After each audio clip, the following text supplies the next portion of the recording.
La matière devrait être bien écrasée. On a souvent l'impression de ne pas faire grand chose, de faire un boulot moyen, le rouleau sur le gel, mais à chaque fois j'étais agréablement surpris plusieurs jours ou semaines après de la qualité du roulage. Là on a les févroles. Bon, c'est un peu... Ça va peut-être mieux de les laisser se développer encore, mais c'est tellement pas poussant en ce moment. Il reste févrole et colza. Il fait toujours -4, on est pas mal.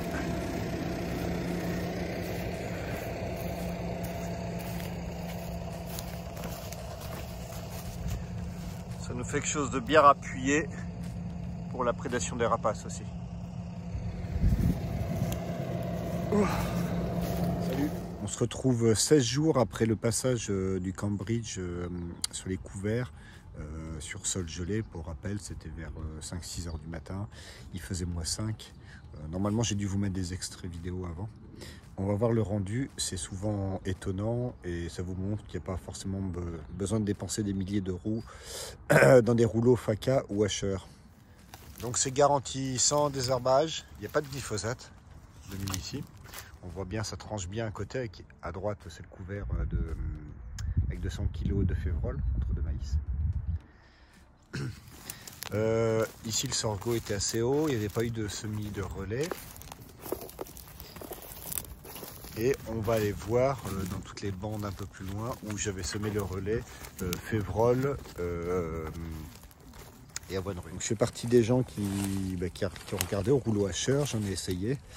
Je vous expliquerai après, il y a une option qui me plairait et qui me reviendrait moins cher que la plupart des équipements. Tous les ans, j'essaye de faire sur sol gelé. L'année dernière, je l'avais fait, il y avait même un endroit où c'était un colza raté en bio et il y avait beaucoup de raies gras et j'étais passé une fois voire 2 fois en croisé sur le coup et le rais gras ça l'avait bien plaqué.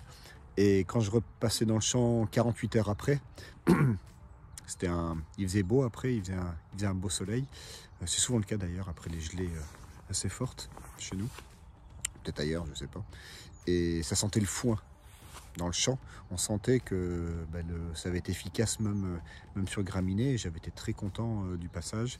Et des années avant, où j'avais commencé cette pratique-là, je trouvais que c'était assez moyen. Donc j'avais fait à l'époque, il y a pas mal d'années de ça, je vous parle, et j'avais fait une seule parcelle, puis après j'avais continué avec le broyeur. Et en fin de compte, la modalité avec broyeur, le mulch avait disparu beaucoup trop vite dans l'interculture, enfin dans la culture du tournesol, comme c'était pour du tournesol au strip-till, le couvert d'un terran avait disparu trop vite à mon goût et avait laissé le sol nu, alors que sur la partie rouleau, c'était un peu moins joli à l'époque, il y avait de la moutarde d'Abyssinie. La moutarde d'Abyssinie, c'est assez compliqué à casser, elle finit toujours par se relever. C'est une tige à la fois résistante et molle, donc elle s'était relevée, donc ça ne faisait pas joli dans le champ, on va dire visuellement, ça ne faisait pas un champ plat comme on peut avoir ici.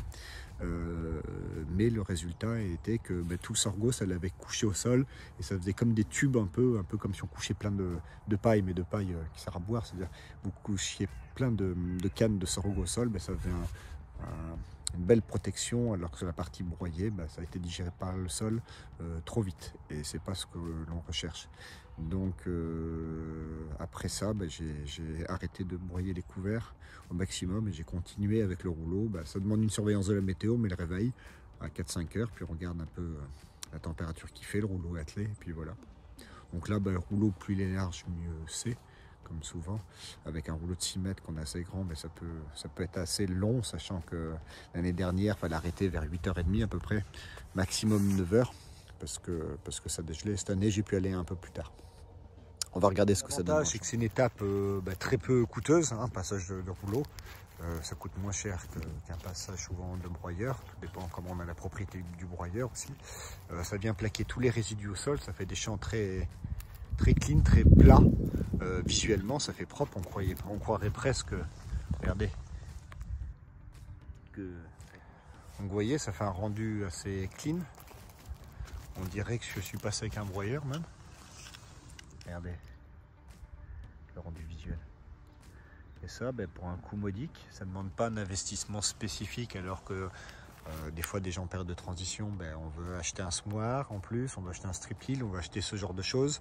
On a encore la charge matérielle de l'ancien système, des déchômeurs ou autres.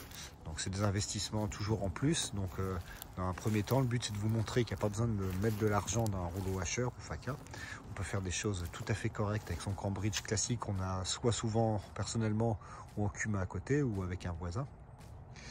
Et on peut arriver à des choses très correctes pour un coût d'intervention minime. Donc, quelque chose qui est intéressant de noter aussi, c'est, je ne sais pas si vous vous rappelez, on verra dans les extraits vidéo que je vais mettre si on le voit, j'avais pas mal, j'avais mis des crucifères dedans, dont des colzas, et les colzas, ben, c'est pas facile à détruire un colza, même avec des rouleaux hacheurs. Quand c'est non gelé, il faudrait passer 2 fois en croisée. L'année dernière, j'ai dû passer avec le Cultro que j'avais essayé. D'un autre collègue, et pour avoir un résultat correct, alors que là avec le seul passage de Cambridge, on va essayer de trouver des anciens colzas. Regardez, il reste que ça, c'est comme si on était passé avec un broyeur, vous voyez, le résultat est vraiment toujours étonnant, alors que sur le coup des fois on a l'impression de ne pas faire grand chose. Je vous invite à vraiment le faire essayer. Si vous avez assez de froid, ici il faisait -4 à peu près, -4,5. On va essayer d'aller voir. Après, j'ai cette bande là, vous voyez qui est verte, c'est un endroit où j'ai pas voulu passer. C'était pas gelé assez fort le long des bois et le rouleau pouvait marquer. Et même dans un champ qui était en bio avant, la dernière parcelle, j'ai planté l'ensemble, c'était pas assez gelé et je me suis entaillé.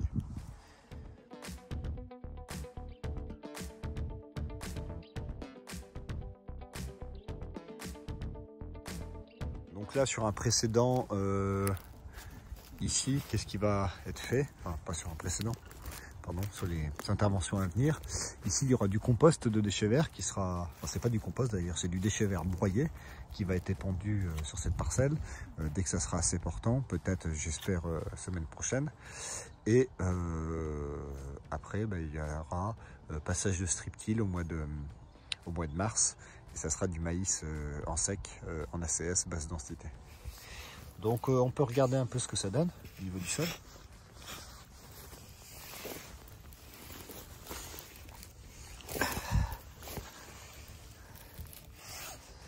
Alors, malgré les conditions humides, ben là on voit que c'est pas gorgé d'eau ici, on voit que ça se défait pas mal. On a toutes les racines qui tiennent encore, qui tiennent bien ce bloc, mais pas avec des angles importants. On voit ça, un sol qui est structuré correctement. Ici tout va bien, et donc pour le passage de strip-till, je suis pas du tout inquiet. Il faudra juste attendre assez longtemps. Il faut pas le passer trop tôt. Il y a des années où j'étais passé trop tôt et la structure s'était refermée derrière. Donc chez nous, il faut pas faire de terre fine trop tôt en saison. On n'a que à y perdre. Juste quelques semaines avant le semis, ça suffit pour réchauffer et minéraliser sur la ligne. Donc courant mars, début mars, entre début mars et fin mars, tout dépend, c'est la météo qui va dicter le passage. Il faudra que ça soit ressuyé le plus possible. C'est quasiment impossible d'être trop sec chez nous pour faire du boulot correct dans les limons sableux. Donc voilà, on voit que toute la matière est plaquée au sol. Tout ce qui était sorgho, on voit que ça a tué même l'avoine. L'avoine de printemps est morte, l'avoine brésilienne, les quelques févroles qui avaient réussi à pousser aussi, du relais. Et là où je suis très content, c'est vraiment tous les colzas où j'étais un peu peur, où j'avais un peu peur là-dessus. Alors il y en a peut-être qui vont repartir, mais le but recherché, c'est comme de chercher à diminuer les doses de glyphosate dans notre système, puisqu'on sait que c'est une pierre un peu angulaire des systèmes et souvent controversée, un peu critiquée. Et là, avec une interculture longue, des fois on peut se retrouver à faire un glyphosate après le blé pour semer le couvert, et on peut se retrouver à la destruction du couvert. Donc le but c'est de ne pas utiliser de doses importantes de glyphosate pour détruire le couvert, ou d'utiliser même de glyphosate pour détruire le couvert. Donc là on l'a bien fait avec le Cambridge, et il y aura une application peut-être qu'au moment du passage de strip-till pour les quelques graminées qui vont traîner dans les coins de champ, parce que le long des bois ou des entrées de champ, il y a toujours quelques graminées qui peuvent traîner. Alors j'ai assez peu de raies gras, mais de mémoire j'en ai peut-être un peu sur la bande là-bas, on va les voir. Mais le but, c'est d'essayer de faire avec le moins de glyphosate possible dans nos systèmes. Et vous voyez, des interventions comme ça, on a l'impression que ça a été désherbé chimiquement. Or, c'est pas le cas. Donc ça, on peut tout à fait faire. J'ai fait la même chose dans les champs d'agriculture biologique. Ça a donné de très bons résultats. Et donc, on peut arriver à avoir un désherbage mécanique, on va dire, destruction du couvert. Là, ici, il n'y a pas de chimie. Je ne dis pas qu'il est possible de se passer de chimie avant la culture de l'implantation, avant l'implantation de la culture suivante. Mais on peut réduire au maximum les doses et son utilisation avec ce genre de pratiques peu coûteuses. Faut juste bien sûr avoir la chance d'avoir un peu de froid. Il y a des régions de France, je crois, où pour l'instant, ils n'avaient pas eu moins. Ils avaient eu moins 1 ou moins 2 au minimum. Donc là, ça devient plus compliqué. On va se rapprocher de la bordure du champ, l'endroit où j'ai pas passé le rouleau. On voit bien la limite ici. Ici, il y avait de l'eau en surface au moment où j'ai passé le rouleau. Donc, j'ai pas tenu. On va aller voir là-bas, j'ai fait un petit écart. D'ailleurs, on voit bien à l'endroit exact où j'ai tourné. On a l'impression que c'est un bout de rampe qui est venu désherber. Or, c'est bien le passage de rouleau sur la gelée qui est venu détruire ici. Donc là, on voit que les coins de champ, on a le colza est encore en vie. Et on voit bien la limite ici aussi du passage du rouleau. C'est bien la limite du passage du rouleau, une rampe qui est venue désherber mécaniquement là-bas. Ici, dans la zone non roulée, on voit ce qui restait. Il restait des févroles, des crucifères, il y avait l'avoine brésilienne. Donc là, ça a été d'autant plus protégé du gel. Le long des bois, vous voyez, on a des bois qui bordent tous les champs. Là-bas au bord au loin, c'est la même chose. J'ai pas tenu à me coller, j'ai pas voulu remplir le rouleau de terre, donc ces zones là-bas, je ne suis pas passé. Donc là, on arrive bien à la zone témoin. À droite roulé, à gauche pas roulé.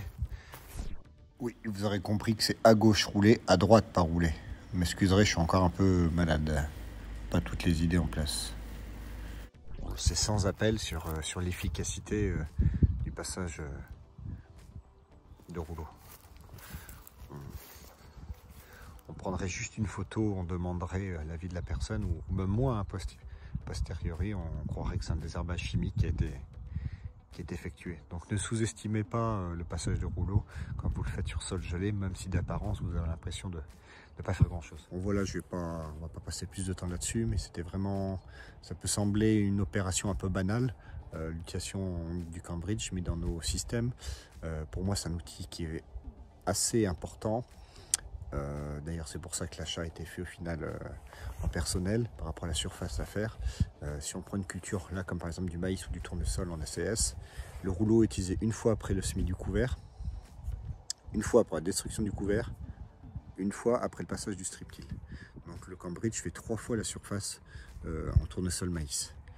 Donc c'est important de l'avoir de dispo et de prêt à faire feu au moment exact où les conditions sont bonnes. Donc là, sur sol gelé, c'est très important, ça se joue à la journée près. Au semis du couvert en été, là ici le couvert avait été semé le 3 juillet. Le soir même, le rouleau était passé, c'était très important dans la réussite du couvert. Et quand on passe le strip-till, c'est pareil, le temps de ressuyage, il faut que la terre blanchisse au printemps. Donc c'est des fois une journée ou 2 jours trop tôt, ça peut coller un tout petit peu au rouleau, faut pas le faire. Quand c'est un peu sec, après ça peut faire le passage du rouleau peut ne pas suffire à affiner l'horizon de la petite surface. Donc c'est vraiment un outil très simple, mais les conditions de passage et d'utilisation sont primordiales chez nous. Donc ça ne demande pas un gros investissement, c'est une opération culturelle qui coûte peu cher, mais qui est technique, à bien placer, et ça peut faire la différence sur la réussite finale des fois d'un couvert, d'un passage de strip-till ou d'une destruction d'un couvert pour limiter l'utilisation de la chimie. Allez voilà, salut!